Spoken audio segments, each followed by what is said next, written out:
Today's dessert is very simple and quick. We're making Eton mess inspired by a masterclass from MasterChef Australia Season 1, Episode 14. It consists of 3 main elements: whipped cream, meringue cookies, and strawberries. First, preheat the oven to 225F or 100C, and we're starting with the meringue.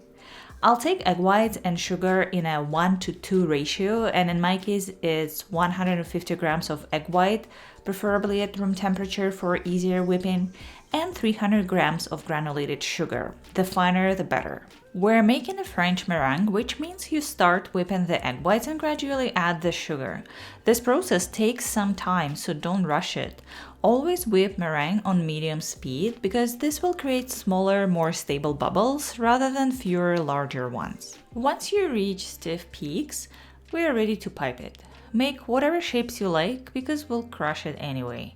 Just try to give it some volume so we get a few bigger chunks as well.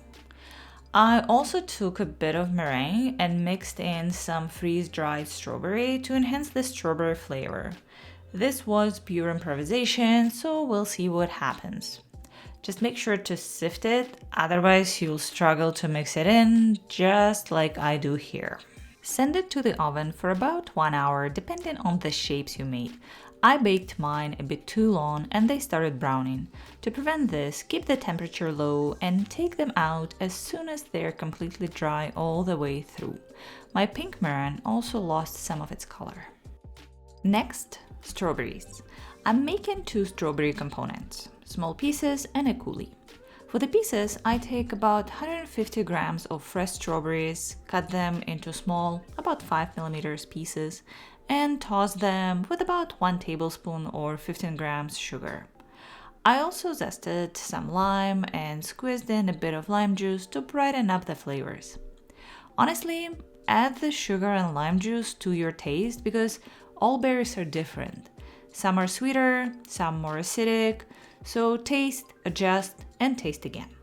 Just keep in mind that the meringue is very sweet, so you want everything to stay balanced. For the coulis, I used about 150 grams of frozen strawberries and about 10 grams or half a tablespoon, 2 teaspoons of sugar.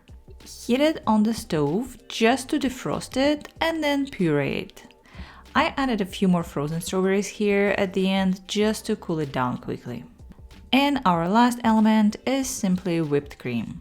I didn't add any sugar here, but if you prefer sweeter desserts, feel free to add some icing sugar. Not granulated sugar here because it will liquefy the cream. Now we're ready to assemble. You can use a glass or a large serving bowl. I was going to use this glass, but then I changed my mind and used another one. The order of layers doesn't really matter. I'll start with some strawberry pieces, then cream, then crushed meringue, more cream, some coulis, and finish with more strawberry pieces. And here it is, classic Eton mess in a glass. Honestly, it's just great. All these different textures, the freshness from the lime, the strong strawberry flavor, and the balanced sweetness. You can see how easy it is to make this dessert. The only slightly time-consuming step is baking the meringue, but I think it is worth it. You can make it with any fruit, fresh or frozen, you can play with the layers, and in the end, you will enjoy a bit of summer in a glass. And that's it for today. Thank you for watching, and I'll see you next time.